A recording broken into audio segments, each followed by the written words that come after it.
Vraiment, écoute-toi. Écoute-toi vraiment. C'est le seul conseil même que je donne aux mamans. Et j'ai aucun conseil à donner parce que j'ai pas la prétention, mais un conseil hyper bienveillant. Et c'est vraiment de s'écouter. De s'écouter parce qu'il y a personne, et ça on le dit souvent, mais qui connaît mieux notre bébé que nous.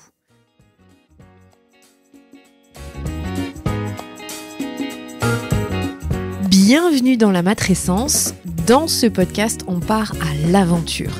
L'aventure la plus merveilleuse et difficile de la vie, la parentalité. Laissez-vous embarquer au travers des épisodes qui explorent toutes les facettes, des plus complexes aux plus fun, du monde des parents. Apprenez, riez, pleurez, découvrez et débattez en écoutant la matrescence. Nous avons une mission, vous donner des clés pour vous accompagner à n'importe quelle phase de votre parentalité. Je suis Clémentine Sarlat, votre hôte depuis mars 2019 déjà. Je suis ultra curieuse, très enthousiaste, mais beaucoup trop bordélique. Je suis aussi maman de 3 petites filles qui m'aident à me remettre en question quotidiennement. Et dans une autre vie, j'ai été journaliste sportive à la télé et aujourd'hui, je vous aide à rayonner dans votre parentalité. Abonnez-vous pour ne rien rater. Allez, let's go! Salut Léna et bienvenue ici à Bordeaux dans le podcast. Je suis trop contente de t'avoir. Moi aussi, je suis contente d'être là. Merci d'avoir accepté mon invitation. Et tu sais pourquoi c'était important pour moi de t'avoir parce que je commence à me faire un petit peu plus vieille. Tu vois, j'ai 37 ans et en vrai, ça fait longtemps que je n'ai pas posé la question de comment on vit la maternité quand on était encore dans la vingtaine. Enfin, tu vois, pour les générations qui commencent à être plus jeunes que moi, parce qu'évidemment, ça change. Et donc, tu vas être un peu le témoin de ça. Et je trouve ça hyper cool. Donc, ouais, trop contente d'être là. Merci. Bon, déjà, tu es devenue maman hyper jeune. Est-ce que... Oh, si, quand même. Oui. Pour une moyenne française, c'est jeune. C'est vrai ? Bah ouais. Je crois que la moyenne, c'est 32 aujourd'hui en France. Ok. Donc, tu n'étais pas dans ta trentaine. Non. Un peu avant. Un peu avant. T'as toujours voulu devenir maman ou c'est venu parce que t'as rencontré la bonne personne? Comment ça s'est présenté? Tout. Alors, comme je dis souvent, j'ai jamais eu ce truc de je veux être absolument maman. J'avais même l'impression que j'avais pas forcément envie d'avoir d'enfant. Et en fait, à 16 ans, j'ai eu mon petit frère. Ma mère a eu un enfant très tard, à 40 ans. Enfin, très tard. Soit aujourd'hui, ça va. Hein. Mais voilà, donc j'ai découvert ce que c'était la maternité à travers ça, à travers mon petit frère. Et j'avoue que j'ai beaucoup aimé, je l'ai beaucoup aimé. Alors que ma sœur, c'était pas vraiment la même chose. Ma sœur, j'ai une petite sœur aussi qui a 6 ans de moins que moi. Et donc, ouais, j'avoue que là, j'étais là en mode, c'est horrible d'avoir un bébé et tout. Très méchante, mais c'est quand t'es jeune, quand t'as 7 ans. Et donc, du coup, ça m'a vraiment dit, c'est sympa. Et en fait, j'ai vraiment rencontré la bonne personne aussi. Je pense que c'est hyper important parce que j'aurais préféré ne pas avoir d'enfant sinon, je pense. Et donc, voilà, c'est vrai que direct quand on s'est rencontrés avec Benjamin, du coup, mon conjoint, ça a été le coup de foudre. Et je me suis dit, ah ouais, avec lui, je me vois bien avoir un enfant. C'est fou quand même d'avoir eu un petit frère à 16 ans d'écart, c'est beaucoup, c'est pas commun. Mais du coup, ça veut dire que t'es un peu une deuxième maman à l'adolescence. Tu t'es positionnée dans ce rôle-là? C'est vrai que c'était différent, la relation qu'on avait avec mon petit frère, c'était vraiment mon petit bébé. C'est la première fois que je savais ce que c'était le manque.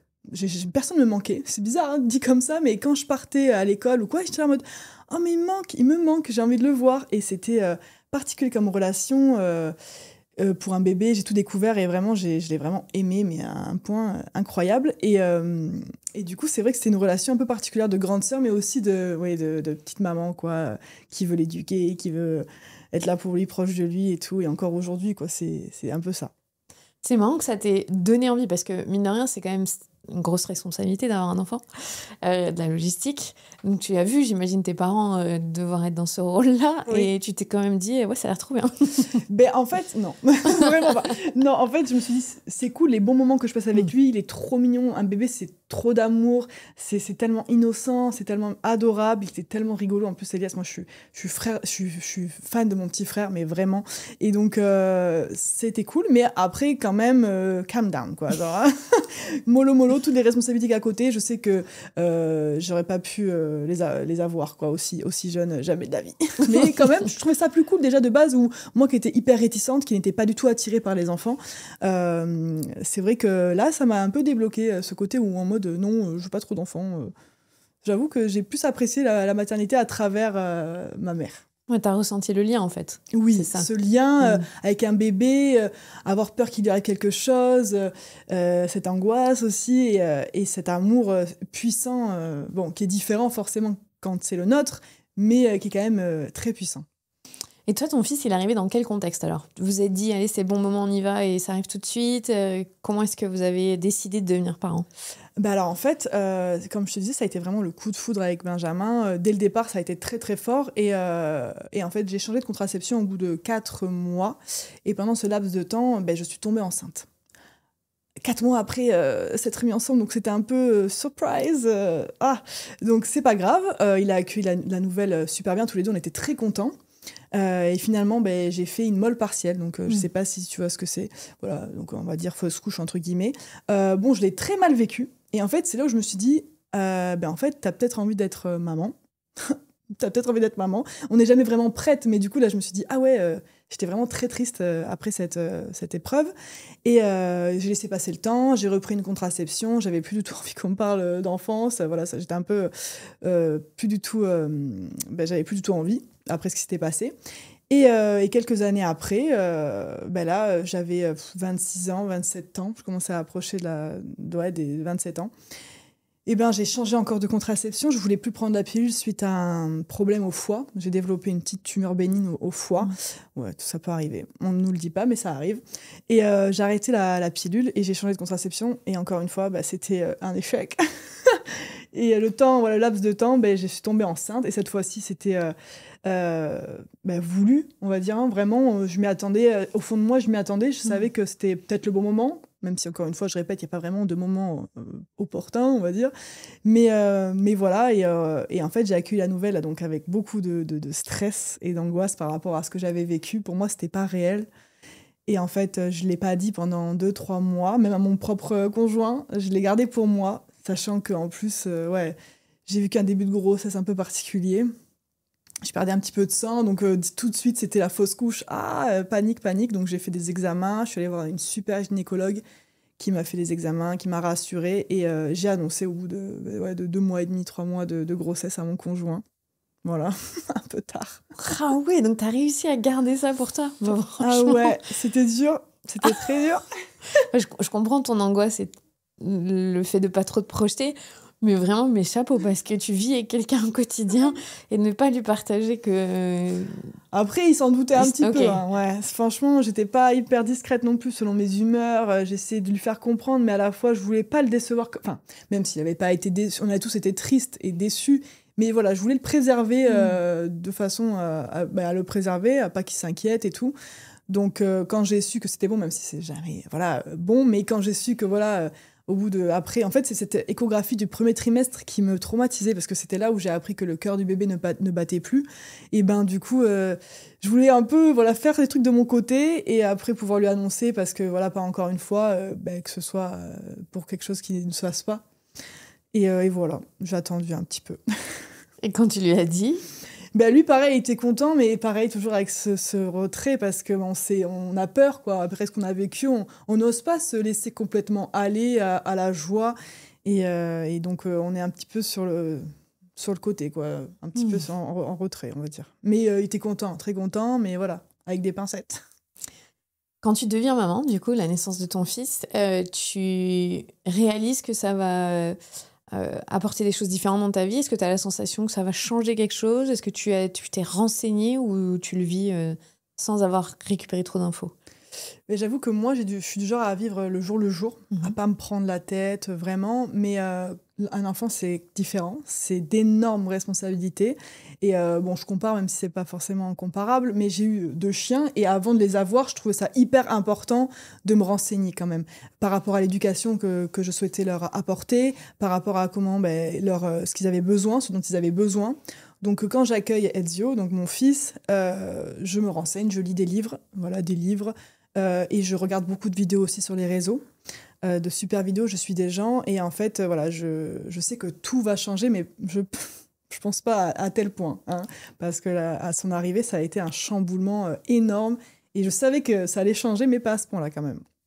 Est-ce que tu sais ce que ça veut dire la matrescence? Donc c'est le nom de mon podcast. Tu connais ce Oui, concept? mais du coup, oui, je me suis renseignée, mais la définition exacte, non, En fait, c'est 2 mots, c'est Oui. maternité et adolescence, qui sont mis en un mot pour expliquer ce que vit une mère au moment de la naissance de son enfant, qui sont des changements identitaires sur le plan physique, biologique, physiologique, neurobiologique, pour dire qu'il y a un avant-après, en fait, et que l'adolescence, tu vois, cette phase qui est un peu ingrate parfois, mais qui dure plusieurs années, la matrescence, c'est très soudain, en fait, parce qu'au moment où tu deviens mère, dans les premières semaines, tu peux ressentir, tout le monde ne le ressent pas, hein, mais tu peux ressentir mais tout vient de changer, en fait. Il y a un avant, un après, et ça peut être assez violent comment c'est vécu.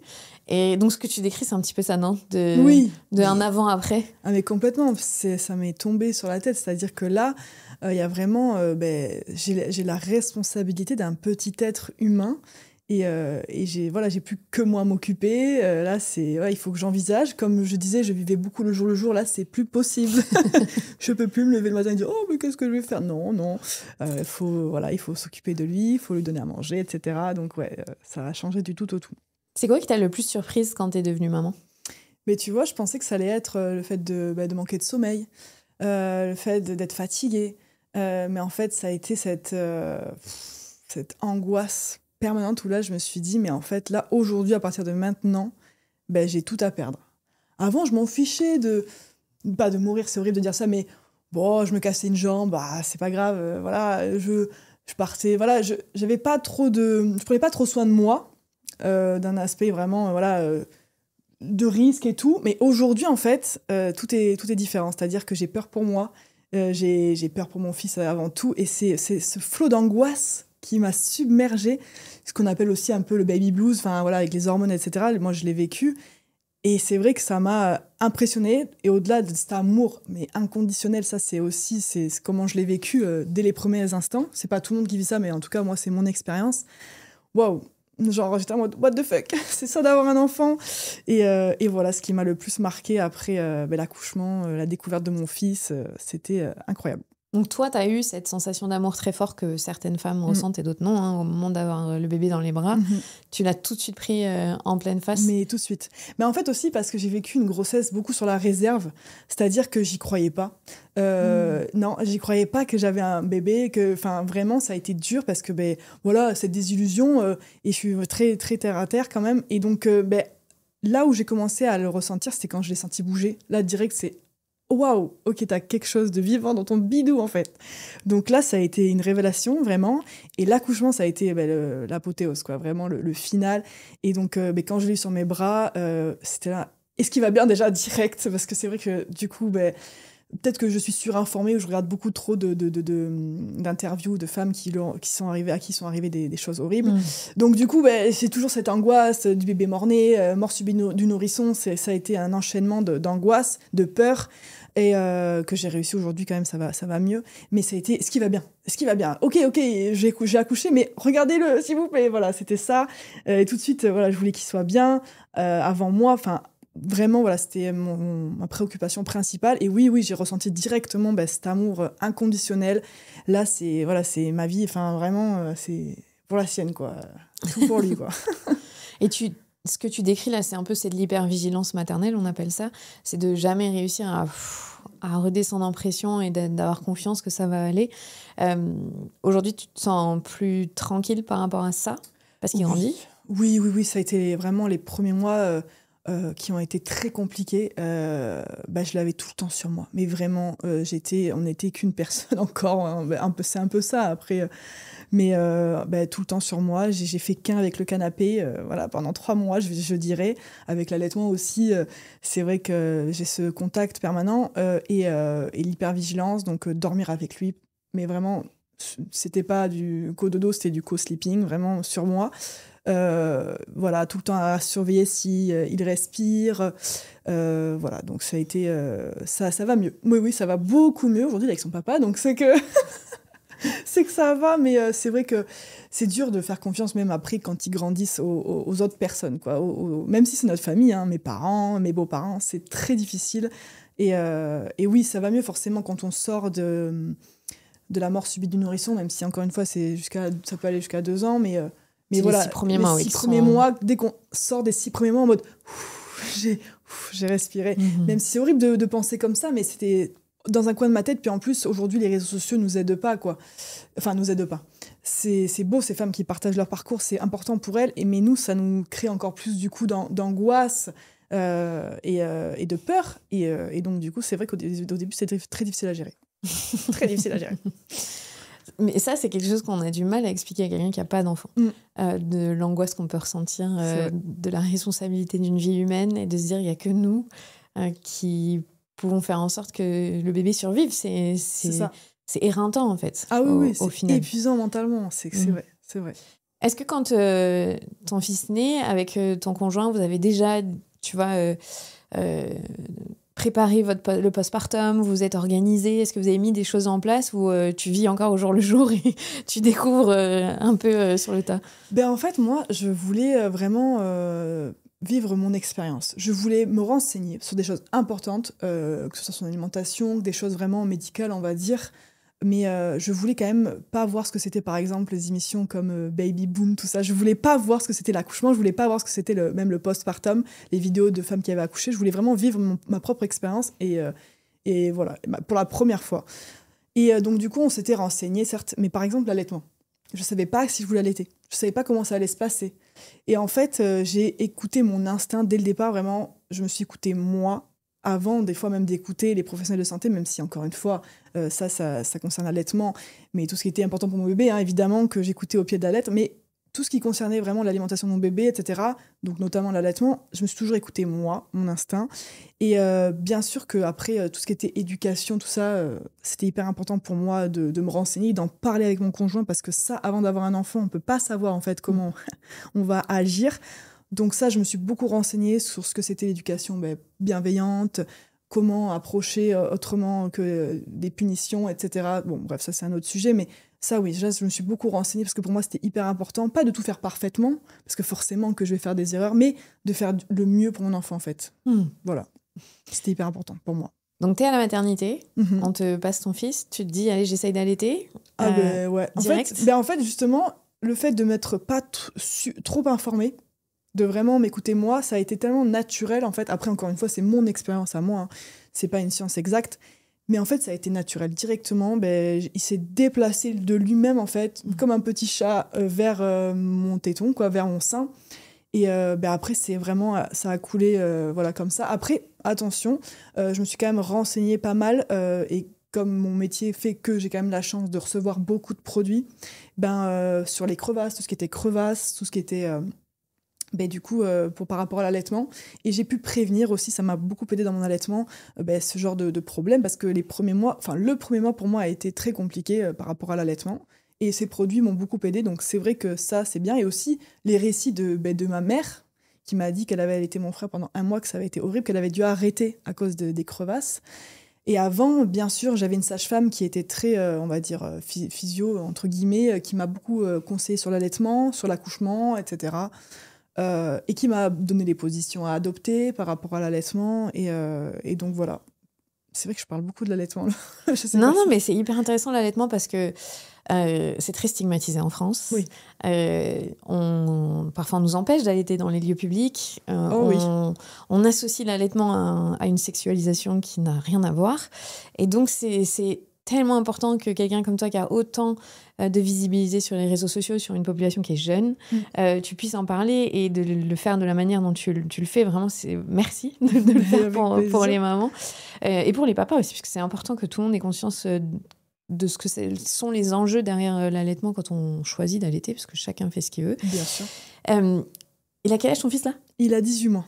Est-ce que tu te serais dit, 18 mois après, je continuerai d'allaiter ?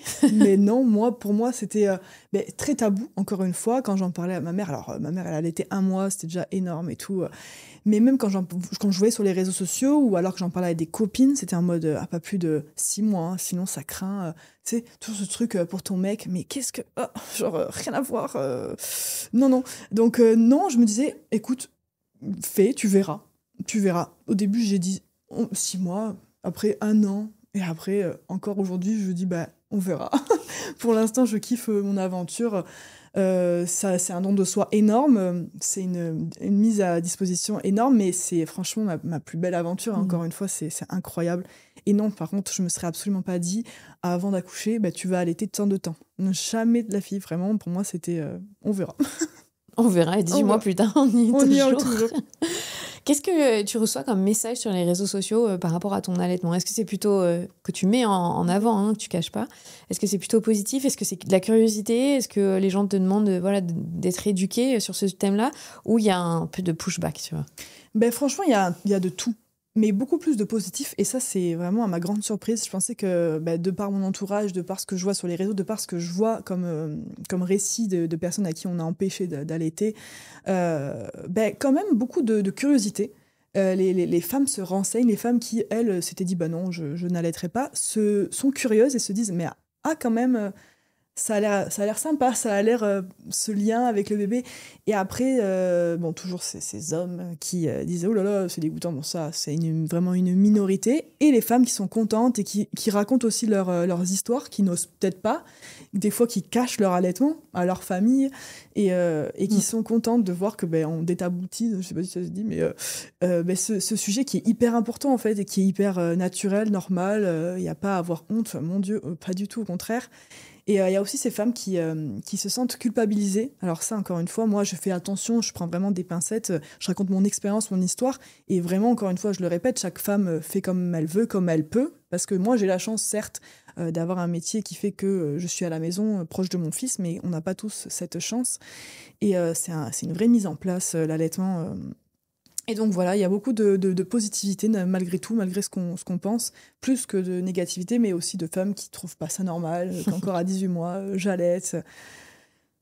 C'est surtout les anciennes générations que j'ai remarqué. Même dans ma famille, j'ai la chance d'avoir des gens très compréhensifs, mais j'avais peur quand même d'avoir ces jugements, et valait mieux pas, parce que j'aurais remis les gens à leur place.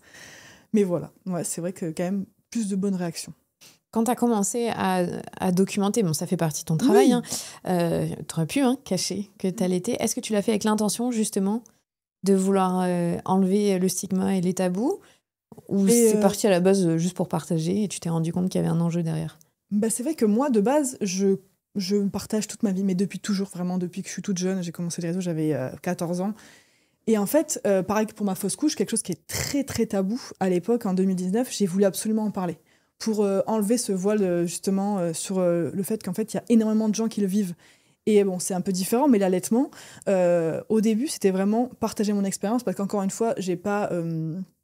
je suis pas une professionnelle, etc. C'est vraiment juste mon expérience, comment je le vis. Mais après, avec le temps, je me suis rendu compte à quel point c'était important. Moi qui lutte contre la sexualisation déjà de base de la femme, de base avant ma poitrine qui a toujours été sexualisée, moi j'ai jamais mis de soutien-gorge, etc. Ça a toujours été un problème vis-à-vis des hommes, vis-à-vis même des femmes, surtout des hommes. Mais aujourd'hui, encore une fois, en plus que j'allaite, c'est hyper important pour moi. C'est comme un combat, en fait, littéralement, parce que ouais, c'est un peu un combat. Et aussi pour faire connaître et pour dire qu'en fait, c'est pas dégoûtant qu'un enfant à 5 ans, 4 ans, il continue d'allaiter. En fait, non, c'est naturel, en fait. Arrêtez de voir ça comme quelque chose de bizarre. C'est vous qui êtes bizarre, c'est votre façon de voir les choses qui est bizarre. Et c'est quelque chose, qu'avec le temps, je me suis dit, en fait, c'est important d'en parler, c'est important de communiquer. Et j'ai la chance d'être suivie par tant de personnes, donc ça va encore plus toucher de gens. Donc c'est top, ouais.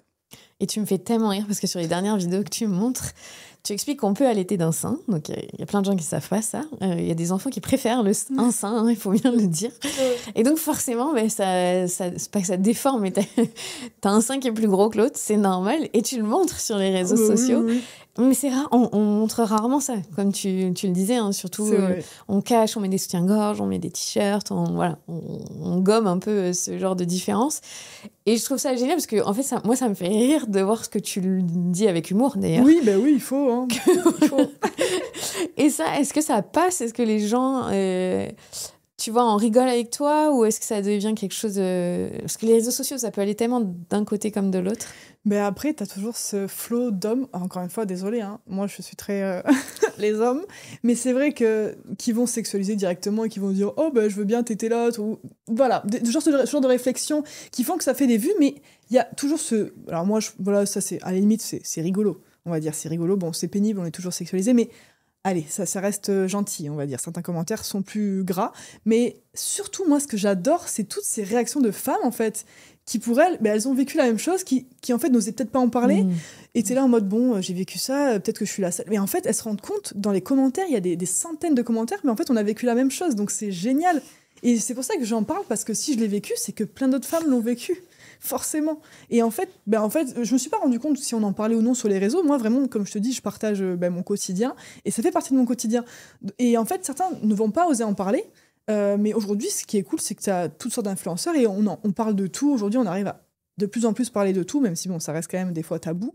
Et ouais, donc franchement, non, les retours sont géniaux parce que on se rend compte qu'on a vécu, on est beaucoup à vivre la même chose. Quand on devient parent, notre monde y change. On disait notre rythme de vie, tu vois, tu vis un peu moins au jour le jour. Et parfois, dans nos amitiés, ça change aussi, surtout si on est les premières à avoir des enfants par rapport aux autres. Est-ce que toi, tu sens que ça a été un décalage ? Est-ce que tes amis, elles ont des enfants en même temps que toi ? Comment ça se passe sur ça ?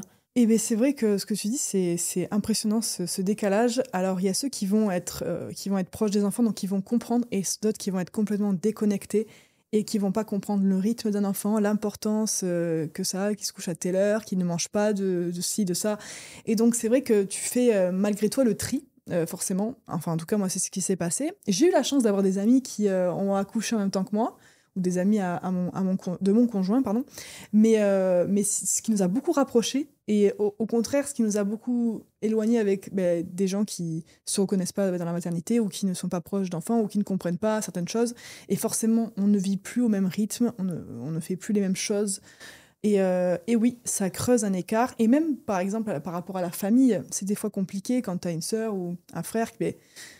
ils n'ont pas d'enfants, donc ils se calment et ils apprennent et ils sont... Ouais, moi, enfin, en tout cas, pour ma part, ça a été cool parce que les gens comprennent, les gens essaient de comprendre et d'autres ne comprennent pas. Et donc, ça, là, forcément, par exemple, on ne repartira pas en vacances avec eux parce que le rythme... Mais même pour eux, moi, je comprends tout à fait. Ils ont envie de vivre leur vie comme ils l'entendent. Et donc, du coup, il y a un gros décalage. Donc, oui, j'ai eu la chance d'avoir des amis qui ont accouché à peu près en même temps que moi. Donc, ça nous a beaucoup rapprochés. Mais malheureusement, les autres amis qui n'ont pas vécu la même chose, ça nous a un petit peu forcément éloignés. Et c'est normal, c'est pas grave. Tu t'y attendais à ça ? Ah oui. Ah oui, parce que déjà, comme je te disais, je compare beaucoup, souvent, les gens n'aiment pas, mais j'ai eu des animaux.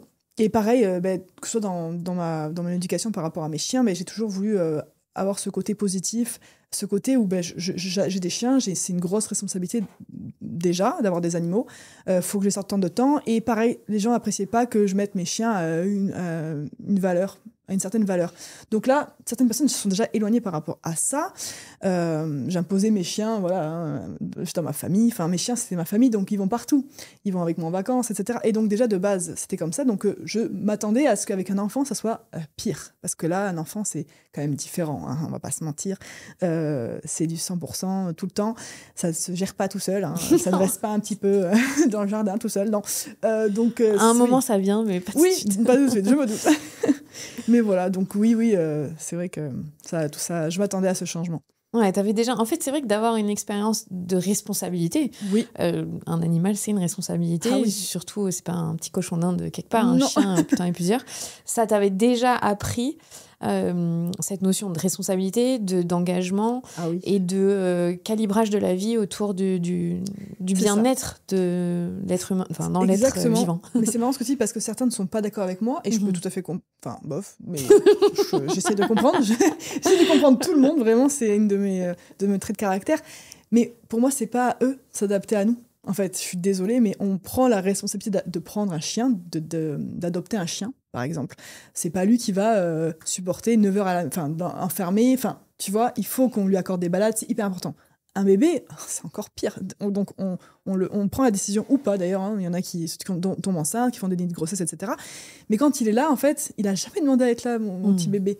C'est à moi de faire que sa vie soit la plus paisible possible, la plus accordée, tu vois. Un bébé, ça ne doit pas, pour moi... on se plaint des fois, oh, mais il râle, il fait des caprices, etc. dans les lieux publics. Mais c'est normal, un train, par exemple, c'est pas adapté pour un bébé. C'est normal qu'il crie, qu'il pleure, c'est son seul moyen d'expression déjà.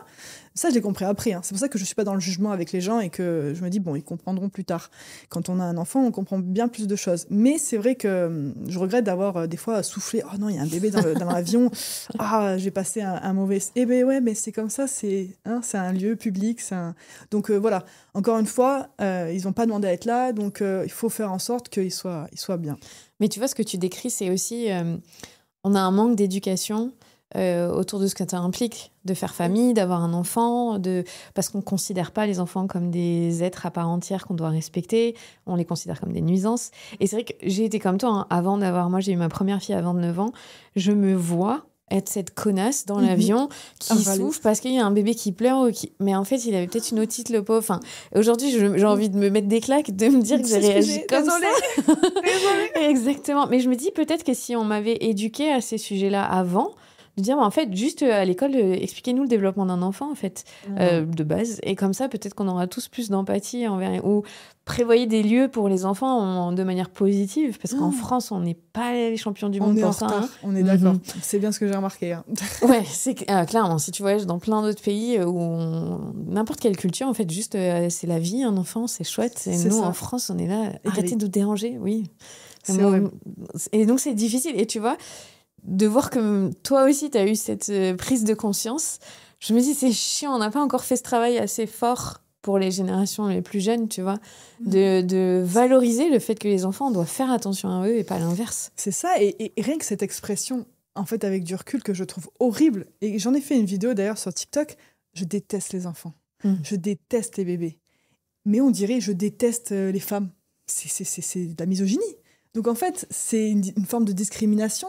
Et en fait, on a banalisé cette phrase que même moi, j'ai pu dire avant. Oh, non, je déteste les bébés. Oh là là, les bébés. Non, en fait, c'est très grave de dire ça. On s'en rend pas compte. Hein. Encore une fois, je dis ça avec du recul aujourd'hui avec ma vie de maman. Mais sinon, c'est vrai que pourquoi est-ce qu'on continue de dire ça? Et les gens continueront de dire ça parce que les enfants ne peuvent pas se défendre. Il n'y a pas de comité d'enfants. Non, arrêtez, discrimination. Non, mais c'est vrai. Et que du coup, aujourd'hui, avec du recul, je me rends compte que c'est très grave de dire ce genre de choses et de les discriminer parce que ils ont pas demandé à être là. C'est des enfants. Enfin, ils ont leurs droits, ils ont leur envie, ils ont leur... voilà. Donc, c'est pas bien. Ça, est-ce que cette vision-là que tu as, qui est très respectueuse des enfants, qui n'est pas une vision majoritaire en France, hein, on est encore sur une éducation très autoritaire, très verticale, est-ce que c'est difficile de parler de ça sur les réseaux sociaux? Très difficile. Parce que du coup, c'est vrai que j'ai peur toujours de heurter. De blesser, même si encore une fois j'essaie d'être dans la bienveillance, mais c'est vrai que par exemple j'ai fait des vidéos où je revendique le fait qu'en fait éduquer son enfant ça passe pas par les fessées, rien que ça, c'est censé être normal, c'est dans la loi. Mais non, en fait c'est inscrit, c'est dans la culture de française, dans nos familles. J'ai la chance d'avoir une famille quand même très ouverte d'esprit, etc., qui se rend compte de leurs erreurs, parce que moi j'ai grandi avec des fessées sûrement, voilà. Et c'était ok, c'était normal. Et encore aujourd'hui, on se rend compte que non, en fait, c'est pas normal. Et je le revendique, je le dis, mais les gens sont... ils culpabilisent, en fait. Je pense que d'un côté, c'est bien parce qu'ils sont énervés, parce qu'ils se rendent compte peut-être de ce qu'ils ont fait. Ils culpabilisent, donc c'est déjà un premier pas vers la rédemption, on va dire. Se rendre compte juste que ce qu'on a fait, c'était pas normal. Et encore une fois, c'est pas forcément de leur faute, dans le sens où ils l'ont vécu, donc pour eux, c'est normal de le reproduire. Aujourd'hui, on a les réseaux, on a la chance d'être documentés. On peut apprendre. Et donc, c'est pour ça que c'est important aussi de moi, ma voix, les gens, les livres, de se rendre compte qu'en fait, non, ce qu'on a fait, c'était pas forcément normal. Et donc, oui, les gens le prennent des fois mal, mais la plupart du temps, les gens sont d'accord. Et la plupart du temps, quand même, les gens soutiennent mon discours, même si c'est, pour certains, dur. Et quand tu vois, même les influenceurs en général, les créateurs de contenu, il y a beaucoup de créateurs de contenu qui n'en parlent pas et pour qui c'est normal cette violence, tu vois. Même c'est le mot, hein, je suis désolée, mais ouais, une bonne fessée, ça n'a jamais tué personne. Hein, comme ils aiment dire, oh, moi je suis pas morte. Ouais, mais bon, certains meurent, quoi. Donc ouais, c'est important d'en parler. Et j'y vais avec des pincettes toujours parce que je veux pas heurter quand même, me prendre... Voilà, j'aime pas être moralisatrice. Ça, je déteste. Parce que justement, je me mets à la place de ces personnes-là et j'ai fait des erreurs. J'ai pensé que justement, c'était comme ça avant. Une bonne fessée, machin. J'ai pensé comme ça. Enfin, comme je le vivais, pour moi, c'était normal, tu vois. Et donc, c'est vrai qu'on se déconstruit petit à petit. Ça prend du temps, mais je trouve ça important. Et que les gens, même si c'est jamais trop tard, quoi. Enfin, le mal est fait, mais se rendre compte de ses erreurs, tu vois, c'est hyper important. Ah non, c'est important ce que tu dis, de dire que c'est jamais trop tard. Parce que ça donne du pouvoir et autant changer le plus rapidement possible et pas continuer dans quelque chose qui est nocif. Parce que tu l'as bien rappelé, c'est interdit par la loi de taper physiquement, mais même toute violence éducative. Malheureusement, il n'y a pas eu derrière, depuis 2019, des campagnes gouvernementales pour aider. Donc, c'est pour ça aussi que tu as un rôle important, où les gens qui ont de l'influence sur les réseaux sociaux, parce que malheureusement, l'État n'a pas fait ce travail-là. Et donc, vous avez une fenêtre qui est énorme pour pouvoir influencer. Et c'est vrai que dans le monde des créateurs de contenu ou de l'influence, tu vois, on a un peu ce stéréotype des gens qui viennent de la télé-réalité et les autres. Et c'est vrai que dans le domaine de la télé-réalité, on entend beaucoup cette banalisation de la violence envers les enfants. Et c'est des gens qui ont beaucoup d'influence, qui ont beaucoup de personnes qui suivent. Et donc, ça fait du bien d'avoir ton discours, tu vois. Mais c'est important. Et j'ai pas l'impression que ta voix, il y en ait beaucoup comme toi. C'est vrai. Pour l'instant, c'est vrai que j'ai pas forcément vu de... C'est très niche, on va dire. C'est vrai que, comme je pense au papa Triarcat, je sais pas si j'aime beaucoup son compte. Il fait passer de beaux messages, voilà. Et il y a une phrase que j'aime bien dire, que j'ai lue, c'est pas de moi, mais ta femme, elle a pas fait la vaisselle, une bonne petite fessée, allez, elle le mérite, quoi, elle a pas fait la vaisselle. Mais c'est hyper choquant. Tu vas dire ça aujourd'hui, mais c'est hyper choquant. Ton enfant, il a fait une bêtise, tu vas lui mettre une fessée, mais en fait, non, c'est normal. Et en fait, les gens, du coup, quand ils se rendent compte, certains, heureusement, avec cette modification-là, en mode pourquoi est-ce qu'une femme mériterait le respect, pourquoi est-ce qu'un être humain... Et il n'y a pas un enfant, en fait, du coup, c'est un être humain comme nous, en fait, un enfant, et donc pourquoi la violence c'est ok, et pourquoi avec une grande personne c'est pas ok. Et là, les gens se rendent compte des fois que, ah ouais, c'est vrai que c'est bizarre, quoi, c'est pas logique. Donc c'est vrai qu'il faut influencer dans ce sens-là. Je pense que c'est hyper important. Et comme tu dis, faire le contre-pied avec certains exemples qui sont pas terribles et qui sont souvent issus du milieu de la télé-réalité. Mais après, c'est souvent de ce milieu-là où il y a de la violence. Il y a de la violence. Puis, de toute façon, en fait, je dirais qu'on n'est pas suivi non plus par les mêmes personnes. Je pense que les personnes qui suivent ces personnes-là aussi se sentent proches. Ils se voient peut-être en eux, entre guillemets. Et oui, et ces gens-là sont très, très médiatisés, donc c'est vrai que ça craint. Ça, c'est vrai. Tu disais tout à l'heure que ta famille, ils sont assez ouverts, ils se remettent en question par rapport à l'éducation que tu as pu recevoir. Est-ce que toi, en devenant maman, ça a fait un effet miroir sur comment j'ai été traitée petite, qu'est-ce qui s'est passé? Est-ce que tu as été sur ce chemin-là? Eh bien oui, complètement. Et j'en ai fait un TikTok. C'est quelque chose que beaucoup de personnes ressentent. Et je ne suis pas la première à l'avoir dit, mais en fait, souvent on m'a dit « tu comprendras quand tu auras des enfants ». Tu comprendras quand tu auras des enfants. C'est justement aujourd'hui que j'ai des enfants que je ne comprends pas du tout comment on a pu me faire ça ou faire ça à autrui. Et il y a des trucs, oui, bien sûr, je ne suis pas... après, je ne suis pas là pour faire de la peine ou quoi, mais c'est vrai qu'il y a des trucs sur lesquels, non, je ne comprends pas mes parents. Et encore une fois, je leur en veux pas parce que ils ont eu leur propre éducation et ils ont fait ce qu'ils ont pu, entre guillemets, mais c'est vrai qu'il y a des trucs sur lesquels, en fait, je comprends pas comment on a pu faire ça, on a pu me faire ça. Tu vois, de pas être là forcément pour moi à des moments importants, de pas s'intéresser plus que ça à moi sur certaines choses. Encore une fois, j'ai quand même une éducation assez cool, mais après, il y a aussi ce côté d'être trop laxiste ou ci ou là, tu vois, ou trop de violence. Et des choses que, je comprends plus maintenant que je suis maman et que je vois mon fils et je me dis, mais je ne pourrais jamais faire ça. Et encore une fois, je suis loin d'être parfaite, mais en fait, le plus important, c'est de faire vraiment du mieux qu'on peut. Mais voilà, c'est pas à prendre à la légère. Et surtout que, encore une fois, quand tu deviens maman, il y a tout qui change. C'est encore un des changements où tu te rends compte que, oui, tu vois ce que tu as vécu et tu dis, mais ouais, je n'aurais jamais pu faire ça. Et c'est bien reçu dans ta famille quand même, tu vois, tu publies des vidéos qui sont vues par des millions de gens. Est-ce que c'est des discussions faciles après ou... Je leur fais pas, on va dire que je leur fais passer des petits messages, mais après, encore une fois, ça va, tu vois, on a tendance à déculpabiliser.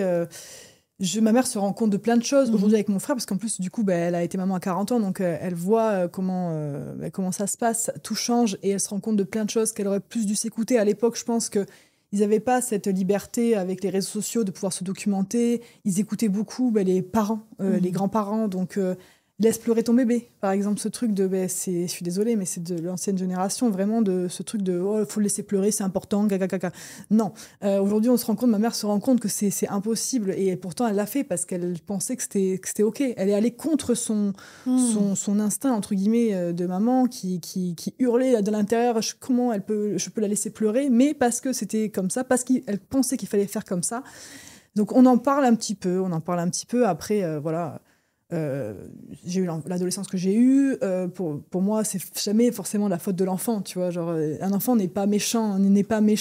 Un enfant fait pas des crises d'adolescence pour rien. Enfin, c'est mon avis. Mais et du coup, elle comprend plein de choses. Et après, j'ai pas la prétention de lui expliquer quoi que ce soit. Mon enfant a 18 mois, on verra plus tard, tu vois. Mais il y a des trucs, du coup, qu'elle a pu faire avec moi que je lui ai dit, enfin, qu'elle a compris déjà même avant. Et c'est perçu, de la façon dont c'est perçu, ça m'est égal en réalité, parce que c'est comme ça. C'est comme ça. Moi, je dis ce que je pense à travers les réseaux, et après, ils en font ce qu'ils veulent. Mais voilà, c'est comme je l'ai vécu aussi. Hein. S'ils culpabilisent, c'est qu'ils ont de quoi culpabiliser les pauvres. C'est dur, je sais, mais c'est comme ça. Mais c'est toujours intéressant quand ça déclenche des discussions intergénérationnelles, parce que tu vois, au moins, t'as donné la possibilité à ta mère de réaliser qu'elle n'a pas pu s'écouter et qu'elle n'a pas voulu mal faire. Qu'on fait avec les outils qu'on a sur le moment. Mais clairement. Et que derrière, on est en phase ou pas avec ce qu'on a fait, mais qu'au moins, on peut, tu vois, avoir une espèce d'introspection. Il y a plein de parents qui sont incapables, des parents d'ancienne génération, de se remettre en question, juste de regarder dans le miroir et de dire oui, c'est vrai, j'ai peut-être pas fait comme il fallait, mais je savais pas faire mieux. Il y en a plein, ils ferment le dialogue. Au moins, t'as un dialogue, toi. Mais clairement, c'est pour ça qu'encore une fois, je ne me plains absolument pas et que je suis contente même d'avoir eu l'enfance que j'ai eue pour être comme je suis aujourd'hui. Au final, je suis comme je suis aujourd'hui parce que j'ai vécu ce que j'ai vécu. Et encore une fois, j'ai eu des parents très cool, mais même un peu trop cool, tu vois. Mais c'est pour ça que ma mère, je l'adore et que, encore une fois, je suis fière d'elle parce que justement, elle sait se remettre en question, elle sait se dire, là, en fait, j'ai été trop dure avec toi et je m'en excuse. Et c'est génial. Franchement, je suis hyper reconnaissante et hyper chanceuse parce que c'est clair que c'est pas le cas de tous les parents, tous les grands-parents.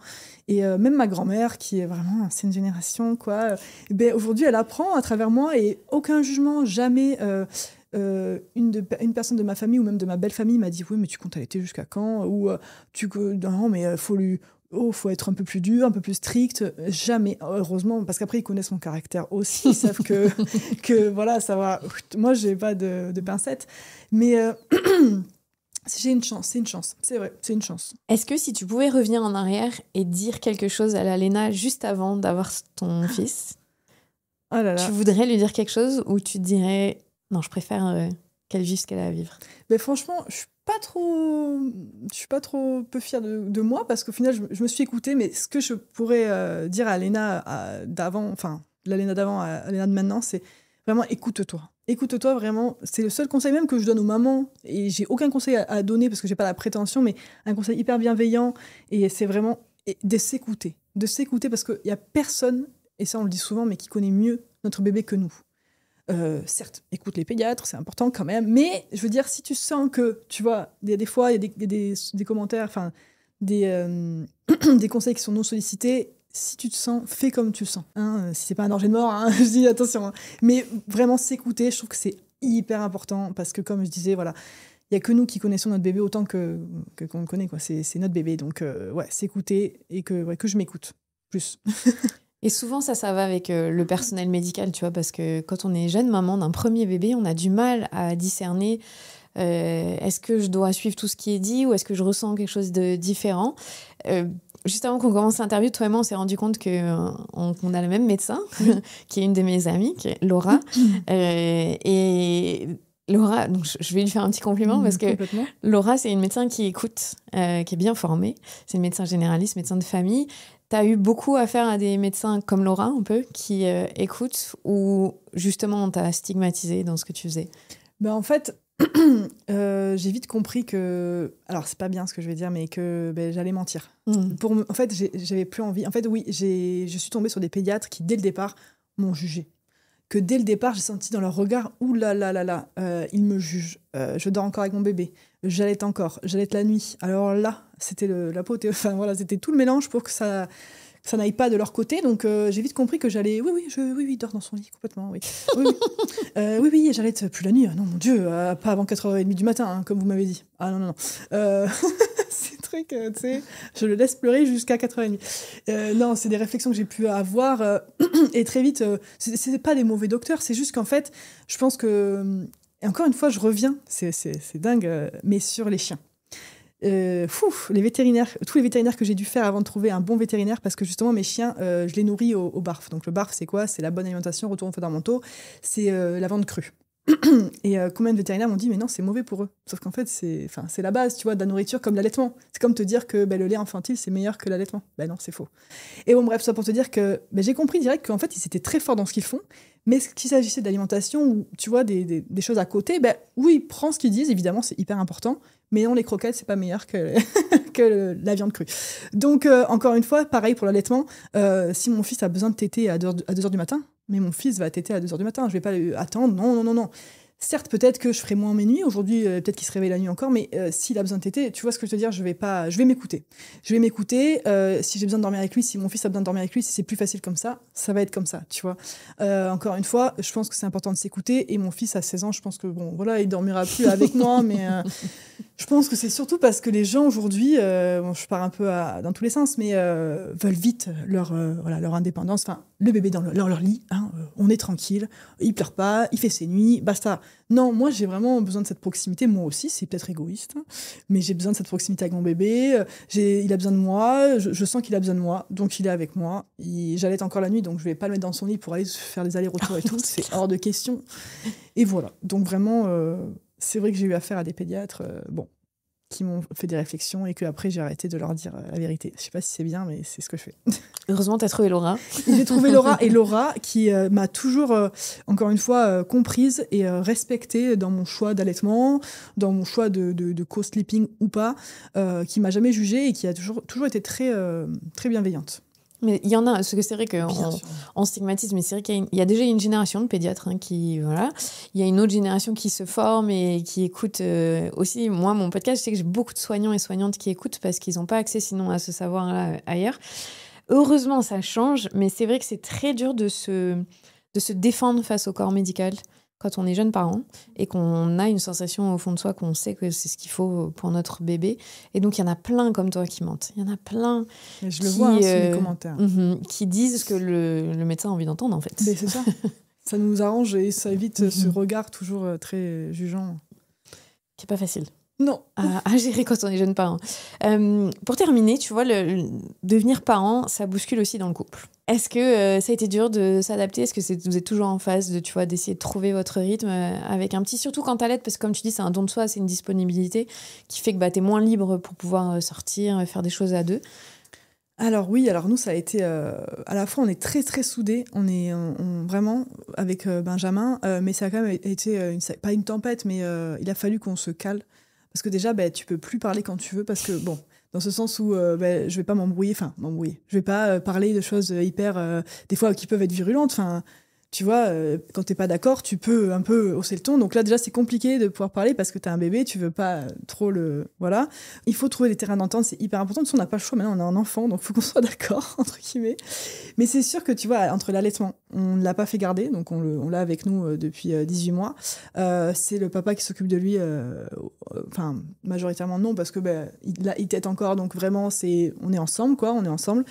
Donc, on travaille ensemble avec Benjamin aussi. Donc, c'est un micmac qui fait que, déjà de base, c'est compliqué quand tu le fais garder ou pas. Mais franchement, je trouve qu'on s'en sort pas trop mal. Certes, il y a des fois où c'est plus compliqué. Il faut qu'on apprenne à mieux communiquer, je pense.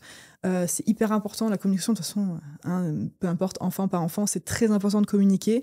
Aussi sur l'enfant, sur ce qu'on veut. Moi, j'ai la chance, c'est censé être la normalité, mais d'avoir un homme qui comprend, qui m'accompagne dans l'allaitement, qui est à fond derrière moi, qui m'aide au quotidien. Enfin, encore une fois, ça va être normal, mais bon, des fois, c'est une chance pour certaines. Mais qui, pareil, le co-sleeping n'a posé aucun problème. Vraiment, j'ai beaucoup de chance. Enfin, on s'est bien trouvé, on va dire. Et c'est vrai que des fois, ça va être dur par rapport à la fatigue, par rapport à... En fait, on est H24 avec lui, 7 jours sur 7, C'est vraiment, en plus, on fait un don de soi énorme, mais c'est censé être la base, normale. Mais du coup, ouais, c'est vrai que ça a été... des fois, il y a eu des hauts, des bas, mais j'ai envie de te dire, c'est normal. C'est normal et c'est important d'en parler, parce que, sans rentrer dans les détails, parce que ça reste quand même notre intimité, mais par contre, oui, il faut dire que c'est éprouvant, et il faut pas prendre de décision hâtive, il faut pas s'énerver, je pense, c'est ce qu'on dit, non, avant les 2 ans de l'enfant, c'est ce que j'avais entendu.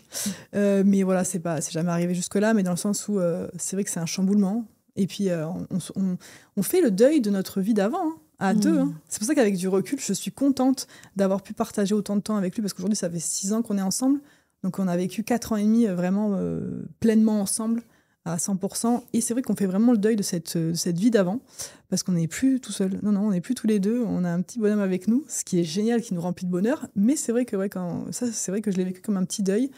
Et on se retrouve, on arrive à se retrouver, on a les mêmes hobbies, on a les mêmes passions, donc ça, c'est top. Mais c'est vrai que c'est plus comme avant. Mais c'est même mieux, des fois.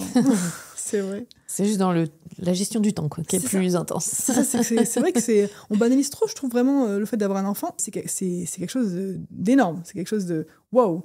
C'est un changement, mais énorme. Enfin, en tout cas, pour moi. Et c'est sûr que ça nous a chamboulé, mais dans le sens positif, complètement, aussi. Ce que tu disais tout à l'heure, c'est on dit il ne faut pas déménager, changer de travail ou se séparer avant les 1 an du bébé. 1 an du bébé, ok. Non, sauf évidemment quand il y a violence, ce genre de choses, mais parce que c'est tellement une phase de chamboulement immense qu'il faut s'ajuster, il faut se donner au moins 1 an pour dire est-ce que c'était juste l'arrivée du bébé, le fait qu'on n'a pas beaucoup dormi, ou est-ce qu'il y avait vraiment quelque chose de profond. Donc, les changements majeurs dans les premières années, il faut un peu éviter. Oui, complètement, mais je suis tout à fait d'accord. Ah non, et prendre du recul et vraiment parler à la tête reposée et pas... Parce que c'est vrai que quand le petit pleure et que ça nous agace, on va jamais s'énerver contre le petit. Mais du coup, ça va se reporter sur quelqu'un. Donc, c'est le mari souvent.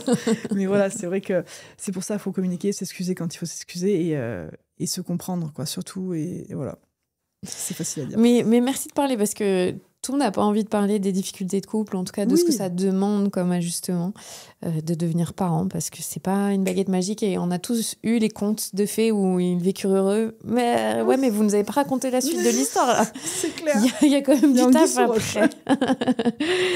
Une dernière chose, si tu pouvais me dire, est-ce qu'il y a une chose que tu as découverte sur toi-même en devenant maman? Waouh, c'est dur, direct comme ça. Je suis déterminée. Voilà, déterminée quand... comment dire, quand il s'agit de mon enfant, je peux tout faire. Je suis un super-héros. Non, c'est vrai, je suis déterminée dans mes choix. Et voilà, je pensais être des fois... j'ai toujours eu du caractère, mais tu vois, j'ai toujours, abdiqué, je dirais. Voilà, abdiqué souvent. Parce qu'on m'a jamais appris à dire non. Hein. C'était tu fais bisous à ta tati Ginette et tu te tais. Hein. Et donc, du coup, aujourd'hui, que j'ai un enfant, je sais dire non. Et c'est génial. Et du coup, pour mon enfant, je suis devenue plus forte et avec plus de caractère encore. Voilà. Merci beaucoup, Léna. Avec plaisir, merci à toi. Merci de t'être livrée. Alors, je sais, je le fais beaucoup sur les réseaux sociaux, mais sur des vidéos courtes. Donc, au moins, là, on a eu du temps. On a bien parlé. Pour te découvrir. Est-ce qu'il y a quelque chose que tu veux rajouter, quelque chose que tu veux dire? Franchement, je pense que j'ai bien parlé. Ça va. Non, mais merci de ta bonne humeur, ta joie, parce que ça fait du bien d'entendre des parents, tu vois, qui sont heureux d'être parents. Oui, c'est vrai que ça change. Même si c'est dur. Merci, Léna. Merci à toi. Vous venez d'écouter un nouvel épisode de La Matrescence. Merci infiniment pour votre soutien. Si vous voulez découvrir de nouvelles pépites, n'hésitez pas à aller sur le site www.lamatrescence.fr. Vous pouvez également vous abonner à la newsletter qui sort tous les vendredis. Rendez-vous également sur le site pour pouvoir vous inscrire. Ensuite, vous devez vous abonner sur votre plateforme d'écoute pour pouvoir recevoir les notifications. C'est ce qui fait grandir ce podcast. Merci infiniment et continuez de partager ce savoir autour de vous. Je sais que c'est comme ça que beaucoup des auditrices et des auditeurs ont découvert ce podcast. Alors un grand merci. Prenez soin de vous. À la semaine prochaine.